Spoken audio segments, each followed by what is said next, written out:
Seated. As you just heard in the gospel, this is maybe an odd story to share as the gospel reading on Mission Trip weekend, but we wanted to pick that gospel as it was part of our devotions. Both our junior high and senior high mission trippers went to different places in YouthWorks, the organization that sends us out to do mission work. And in there was our devotional that we walked through every single day and had different Bible stories, and that was day 1. And I thought it was really cool how it relates to mission work because it's not just going and serving, it's being with people where they are at. Jesus went and talked to one woman. The whole city said, please come listen, come be with us. And he stayed for 2 days. And it's because of their experience with Jesus that they came to know who he was in their lives. And that's what we want to do on those mission trips and in life every day is have those experiences with God to know who he is more and how we can serve his people. So we're going to kick things off a little bit different this year. We're going to start with our video. And this one has a lot of intentionality with going after some interviews with our youth. And not all of them got on screen, but quite a few of them did with their experience. So let's roll that.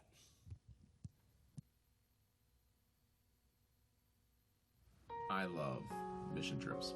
Absolutely love them. I love going on them. I love thinking about them. I love planning them. I love logistics. I love mission trips.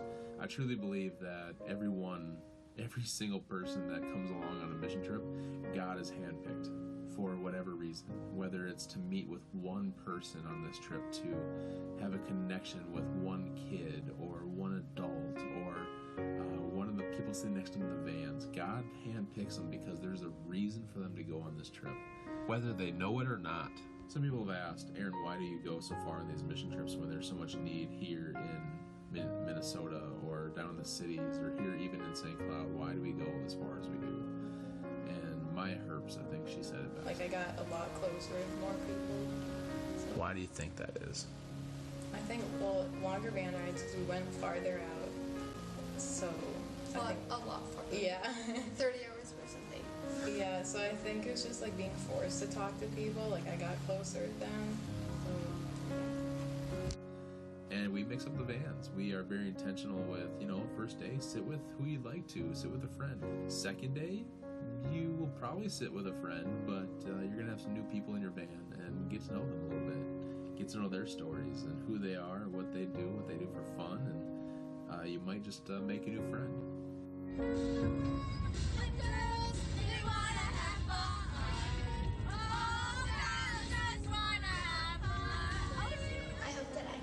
At least one person a different perspective on God and who he is. I'm looking forward to helping the community and bringing smiles to people's faces.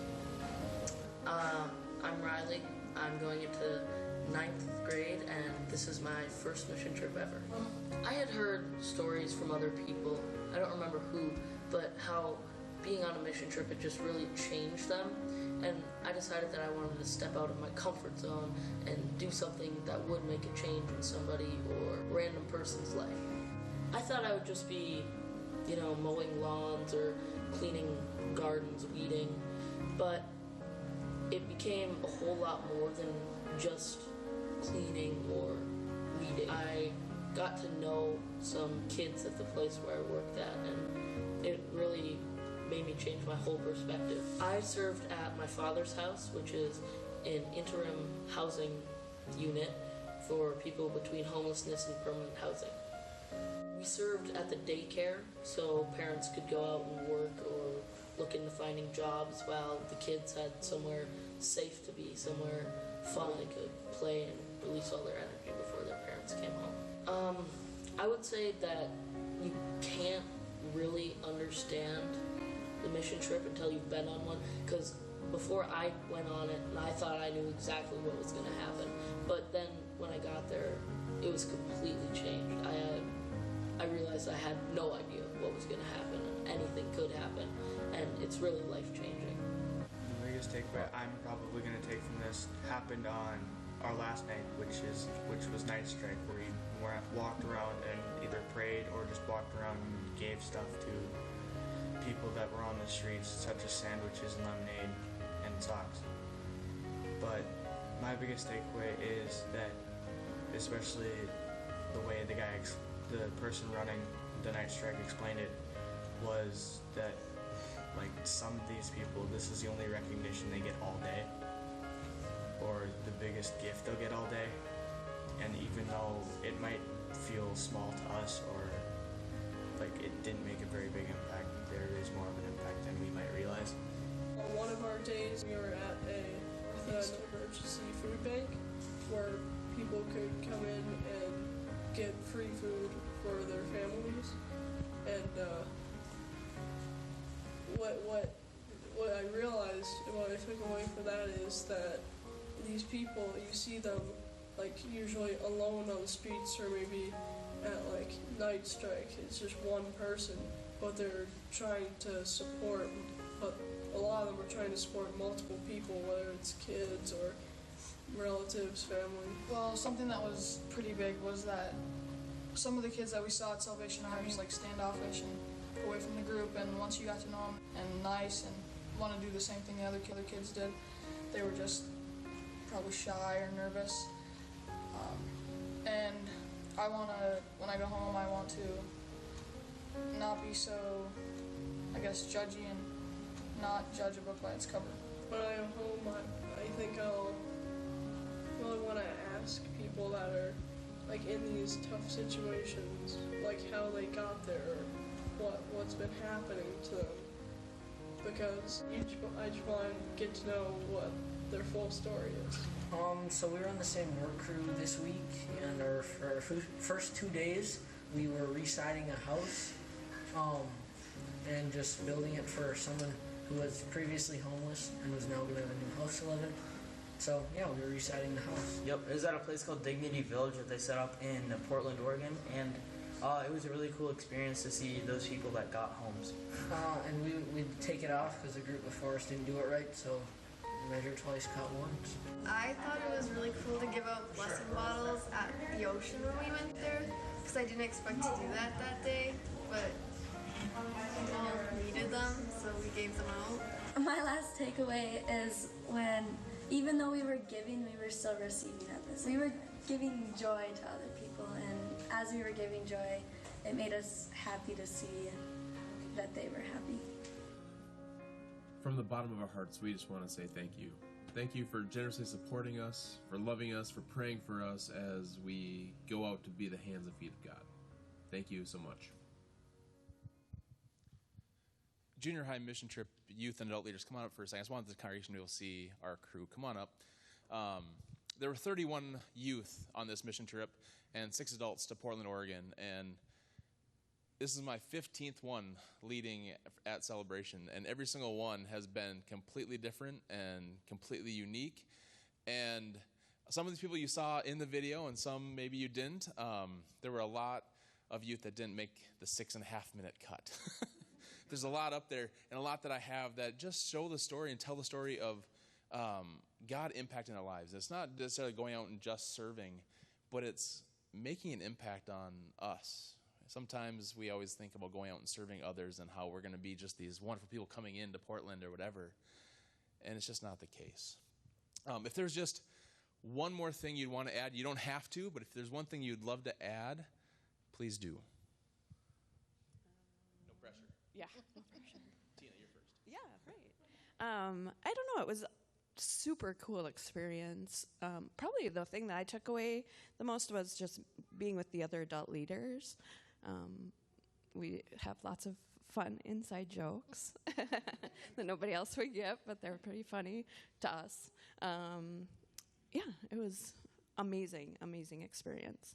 Like the video said, you don't really know until you have experienced it yourself. So I would say one of the things that I took was serving with the children. They have such a pure and open mind, and so seeing them serve the people really opens your eyes. Like, they're not judging, they're just helping. And so that was really cool. And then just being with people, like some of these people I've never met before, adult and children, and getting to know them. And thank you guys for allowing us this opportunity, because it was an amazing one. All right. Well, this was my first mission trip also, as well as for, I guess, 4 of us leaders that went on, 4 of the 6 that went on the junior high. Didn't know what to expect. My wife's been on a few of them, and, I've heard stories from my kids, and I thought I had a pretty good idea. I had no clue. I mean, I really didn't. It was completely different than I had expected. And, so many things, these kids absolutely amazed me. There was one day that we had, when we first got out there, before we actually started serving, we had a fun day. We went to the beach, and a few of the girls wanted to go shopping at some of the beachside shops. So as I was taking them, they came across a homeless man, and that's that one that we talked to earlier. We want to go get blessing bottles. So instead of going shopping, these girls chose, we went back to the vans, we got blessing bottles, and went and started handing them out. Handed out several that day. What amazed me more than anything else was these girls reaching in their pockets and taking their own money out and handing them to them as well. Incredible. But out of all I got from the mission trip, out of all I took away, our biggest impact to our family didn't come from Portland. Didn't come from the van rides. Where it came from? Oh, you don't have it up anymore. It came from Arkansas. My wife and my son went on a mission trip as well to Arkansas, and we got a dog. She'll tell you a little more about that when she gets up here in a minute, but that's what I have. Going on the mission trip was fun. It was my first mission trip, and I didn't know what to expect. And once I got there, it was the best experience I've ever had. One of my most favorite van rides was when Thomas was hiding in the back of all the stuff and playing the cat piano. But it was crazy, and everyone was just all crazy in the van rides, but it was a fun bonding experience with everyone. And once you got to Portland, it was amazing. Like, the beach was beautiful, and even though it was cold, I liked it a lot, and it's just an amazing place. Thank you. I had like a minute and a half of screen time, so I don't have anything else to say. I just want to thank you all. It was an amazing trip. These kids poured out the love that they had on Portland and were such an example, even to me. I thought I would be the example, but they truly were the example for me. And I guess that's what I came out of Portland with, because I came home feeling guilty that I had a bed, I had a safe place to come home to, and just thinking about the people at Portland that we went out to serve, they never once made me feel guilty that I had something they didn't. They always said, thank you. Thank you for the sandwich. Thank you for whatever we were giving them, or thank you just for being out here. And I guess, big picture, I went out with, maybe they were trying to thank us for caring for them. Thank you for loving them for a second. Thank you for not judging. And maybe just thank you for being the hands and feet of God. And that's what these kids were that week that we were out in Portland. They just loved unconditionally and just poured it out all on Portland that day. Thank you. If you ever have doubts about who our youth are when we go out and leave impressions with people, one of my favorite interviews I did was an unknowingly interview during our adult leader meeting with our church staff that we brought and then the other church that was there from Utah. And they were talking about our kids. And I was like, where's my phone? So I started videotaping my shoe so I could get their voices saying, we went to a place and we were asked to clean the toilets and the bathrooms and the floors. And our kids said, yes, we'll go help do that. And they got in there like, oh, you actually meant cleaning toilets and washing the floors. And like, yeah. And he goes, well, if you don't want to do it, you don't have to. You didn't want to put them in that uncomfortable position. And like, nope, we said yes, we're going to do it anyway. And that's just the kind of kids that we have that just continually say yes, to say, I'll do that, I can do that. Anytime I asked anything, unload the van, yep, I got it, bringing bags in. Our youth are amazing. They leave a good impression about who we are as Celebration out in the world, and I thank you for helping raise them up. Thank you very much. At this time, I'll ask Nicole Grant. Yeah, go ahead, give him a hand. Look, I know. My back and her leg were a pair. That was such a great team. For our senior high mission trip, to start off our presentation, we also have just a quick, brief synopsis of what our trip was like. So enjoy.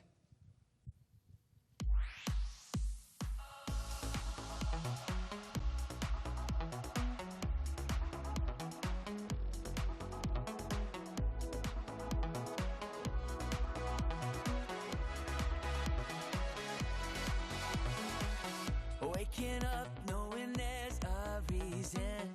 All my dreams come alive. Life is for living. With you, I've made my decision. You lift me up, fill my eyes with wonder.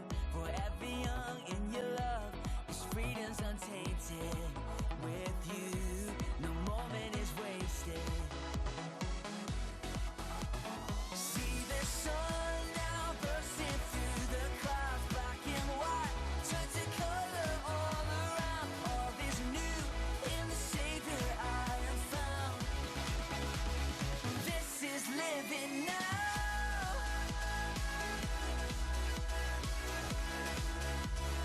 This is living now.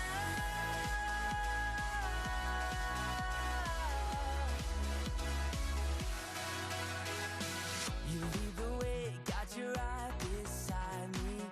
In your love, I'm complete. There's nothing like living with you. This life you created, I choose.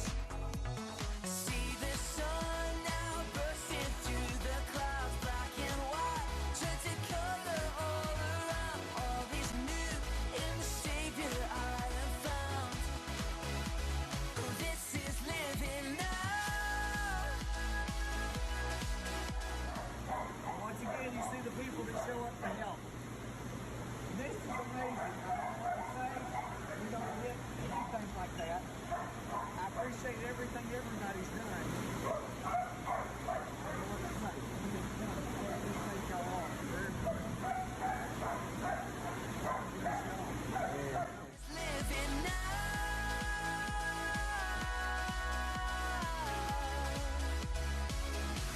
You take me higher than I've been before. It's your perfect love that sees me soar. God, your freedom is an open door. You are everything I want and more. At this time, I would love to invite the senior high mission trippers and adult leaders forward. And as they're coming forward, I just want to share kind of the biggest takeaway from me as a youth director from this trip.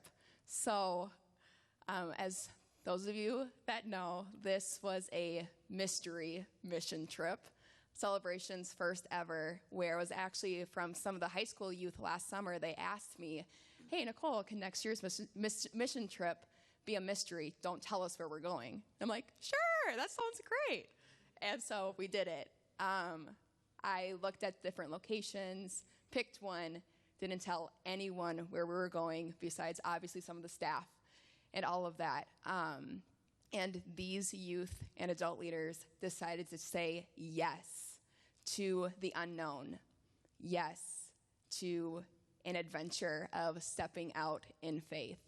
And I was kind of a little naive about it, maybe because I knew the location, and so I was like, yeah, this is gonna be great. Not having the perspective of what that would be like to show up on a Friday morning in the summer, bags packed, having no idea where they were going to be spending the next week plus. And from this trip, it's just been so cool to see from that act of faith, stepping out in faith, saying yes to the uncomfortable, yes to the unknown, just a change of perspective and a change of hearts where these youth and adult leaders just jumped right in. They said yes to serving, to going into uncomfortable situations. And the biggest thing for me from this specific trip was seeing them just completely just dive in and set their faith on fire.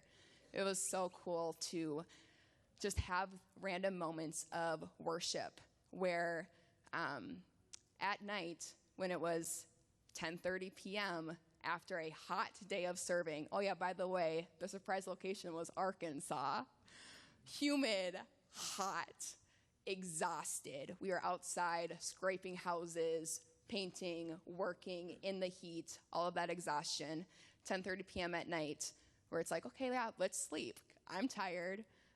No, they wanted to do worship. So we would worship for an hour. They wanted to pray over people, praying over people. It was just so cool to see kind of just that change of perspective and that dive in of faith.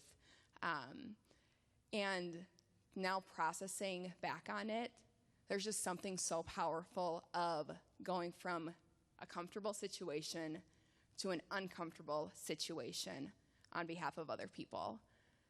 Taking that step of faith, not knowing the end location, but just stepping into that unknown, diving into God's heart. That's God's heart. That's exactly what Jesus did.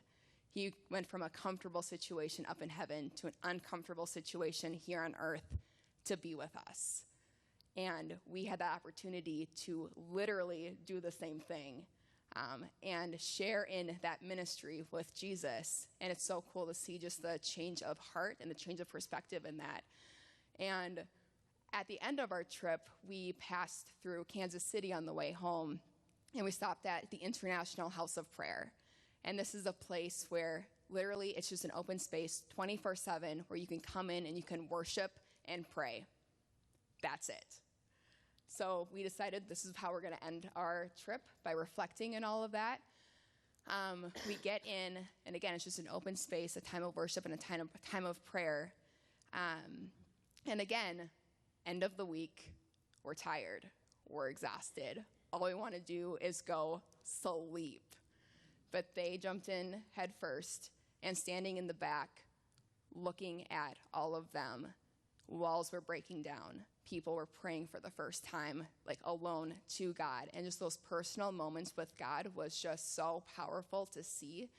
And afterwards, when we got back into the vans, it was just endless chatter of what happened in there. Again, it was just worship and praying. That is it. But they just couldn't stop talking about it. And I heard, Nicole, can we have this at our church? And I'm like, okay, a place to come to worship and to pray. Yeah, that's the church. Yes, we can do that. Yes, we can do that here. This is God's house of prayer, sure. But it's just, it hit me of, why does it have to be that we go somewhere to have that experience when we can have that here? And I think it's just the power of going, that change of perspective of going to an uncomfortable situation where you're automatically, your heart is all in. You have that purpose. You wake up that morning with that perspective and that mindset of, I'm going to say yes to whatever comes. And it's just that change of perspective that goes deeper. And so that's just my challenge for all of us, is this is our mission field. We don't have to go to Portland. We don't have to go to Arkansas to build that relationship with God, to be God's hands and feet. This is our mission field, and how can we change our perspective to wake up every morning and say, okay, how can I go from my comfortable place to an uncomfortable place to meet God in that and to be his hands and feet to serve? So that's just my challenge to you. And with that, yeah, we can. If you guys want to add something about the impact that this trip has for you and something that you'd like to share for the congregation, feel free. Okay, so one of the biggest impacts that I think the trip has on everyone is the relationships that you build with people there. And especially on this trip, it was just incredible because all the people that we met, you could just like see God in their eyes. We went to the Humane Society, and these people, like, they just so selfless, and they put all of their hard work into what they do. And it was just amazing. Like, every person that you met, you could just see that God had touched them in some way, and like you were meant to meet them. And yeah, I just thought it was really cool. I got to work with the kids on the trip in Kids Club, and I really learned so much from them and my experiences working with them, and it was really powerful. I could talk for probably an hour about everything, but I'll keep it short. The biggest impact for me was not necessarily doing the mission work, going there and serving others, but the fact that going on a mission trip, God also changes you. And just to see these kids and how much they grew over the week and broke down their walls, and just, they get it. They are getting it. And I just hope that they continue to burn that fire and seek God. My biggest impact was just the relationships I built and made stronger by being on this mission trip. And I remember the last day where we had rains coming in and we weren't able to do everything we were supposed to do. So we did a deep cleaning of the location we were at, and it surprised me that people were just willing to jump in and do, like, clean the bathrooms, for example, which, you know, who would want to clean the bathroom, right? But I thought it was amazing that they were just willing to do anything. I agree with what she just said, and kind of what Erin said earlier about how our group is truly remarkable and special, because during that deep clean, when we had gotten lightning and thundered out of everywhere we were working, our kids kept going, and everyone else was playing games and done. And they're like, what's next? What do we do next? Oh, we'll fix all these chairs in the auditorium that probably nobody has touched in 10 years, or we'll clean all the toilets. And let me tell you, the bathrooms weren't pretty, and they did a great job. I think every moment of these trips is such a gift, and it's really hard to pinpoint this like remarkable moment. But one of the things I like about YouthWorks is they tell the kids right away when we get there that you are not here to save this community. We are here to work with them. So you might see something that you don't completely agree with the way they're doing it, because up in Minnesota we do it this way. But it's our job to work alongside them and with them to do it the way that is best for them. And I think that was I just love every year when they tell them that, because I think it puts our kiddos into perspective right away, point blank. And yes, I might have texted my husband asking if we could adopt a dog, and he said yes. I didn't know he thought I was kidding, so I did it. So that's happening, and that's wonderful too. So. This was my first mission trip as a adult leader versus as a youth, and it's a whole nother world. I was not ready for it. It was so different. But I thought that it was so cool that, like, I'm still learning. I realized I didn't really know any of the books in the Bible. I have never really opened a Bible myself. I'm so sorry, Pastor Jeff. I have done you wrong.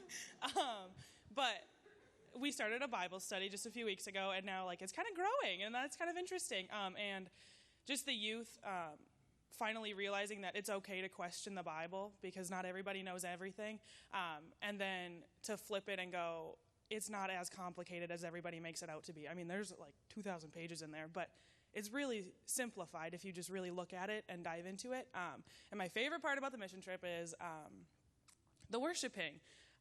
You could see that the first day our youth were kind of timid. Nobody was really doing much. They were just kind of singing along. And by the last day, they had their hands up in the air. They were swaying with each other. They were like belting it and believing what they were singing. And that was incredible.